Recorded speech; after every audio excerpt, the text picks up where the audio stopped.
एक बुजुर्ग महिला की मृत्यु हो गई। यमराज उसे लेने आए। महिला ने यमराज से पूछा, आप मुझे स्वर्ग ले जाएंगे या नरक? यमराज बोले, दोनों में से कहीं नहीं। तुमने इस जन्म में बहुत अच्छे कर्म किए हैं, इसलिए मैं तुम्हें सीधे प्रभु के धाम में ले जा रहा हूँ। बुजुर्ग महिला खुश हो गई और बोली, धन्यवाद, पर मेरी आपसे एक विनती है। मैंने यह धरती पर सबसे स्वर्ग नरक के बारे में बहुत सुना है। मैं एक बार इन दोनों जगह को देखना चाहता हूँ। यमराज बोले, तुम्हारे कर्म अच्छे हैं, इसलिए मैं तुम्हारी इच्छा पूरी करता हूँ। चलो, हम स्वर्ग नरक के रास्ते में होते हुए प्रभु के धाम चलेंगे। दोनों चल पड़े। सबसे पहले नरक आया। नरक में बुजुर्ग महिला ने जोर जोर से लोगों को रोने की आवाज़ सुनी। नरक में सभी लोग दुबले पतले बीमार दिखाई दे रहे थे। महिला ने एक आदमी से पूछा, यह आप सब लोगों की ऐसी हालत क्यों है?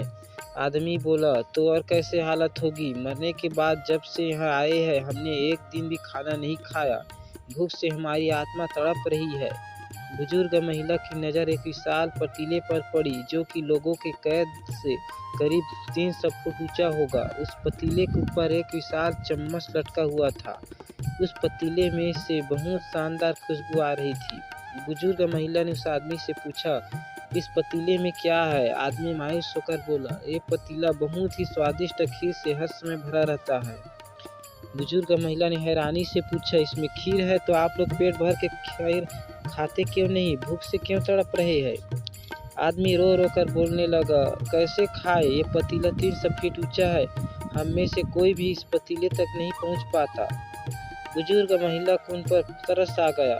सोचने लगी, बेचारे, खीर का पतीला होते भी भूख से बेहाल है। शायद ईश्वर ने उन्हें यह दंड दिया होगा।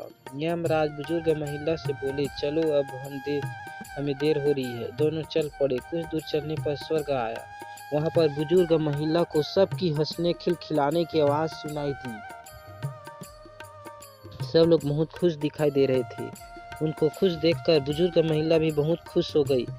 पर वहाँ स्वर्ग में भी बुजुर्ग महिला की नज़र वैसे ही 300 फुट ऊंचे पतीले पर पड़ी, जैसा नरक में था। उसके ऊपर भी वैसे ही चम्मच लटका हुआ था।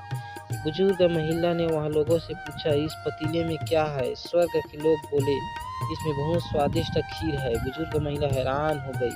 उसे बोली, पर ये पतीला तो 300 फीट ऊंचा है, आप लोग तो इस तक पहुँच ही नहीं पाते होंगे। उस हिसाब से तो आप लोग को खाना मिलता ही नहीं होगा। आप लोग भूख से बेहाल होंगे। पर मुझे तो आप सभी इतने खुश लग रहे हैं, ऐसा कैसे? लोग बोले, हम तो सभी लोग इस पतीले में से पेट भर के खीर खाते हैं। महिला बोली, पर कैसे?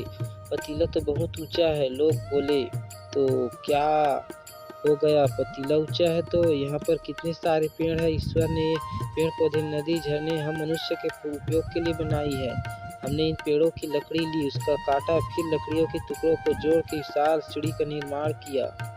उस लकड़ी की सीढ़ी के सहारे हम पतीले तक पहुँचते हैं और सब मिलकर खीर का आनंद लेते हैं। बुजुर्ग महिला यमराज की तरफ देखने लगी। यमराज मुस्कुराए बोले, ईश्वर ने स्वर्ग और नरक मनुष्य के हाथ में सौंप रखा है। चाहे तो अपने लिए नरक बना ले, चाहे तो अपने लिए स्वर्ग। ईश्वर ने सबको एक समान हालत में डाला है। उसके लिए उसके सभी बच्चे एक समान है, किसी से भेदभाव नहीं करते। वहाँ नरक में पेड़ पौधे सब थे, पर ये लोग खुद ही आलसी है। उन्हें खीर हाथ में चाहिए। वो काम कर्म नहीं करना चाहते, कोई मेहनत नहीं करना चाहता, इसलिए सब भूखे से बेहाल है।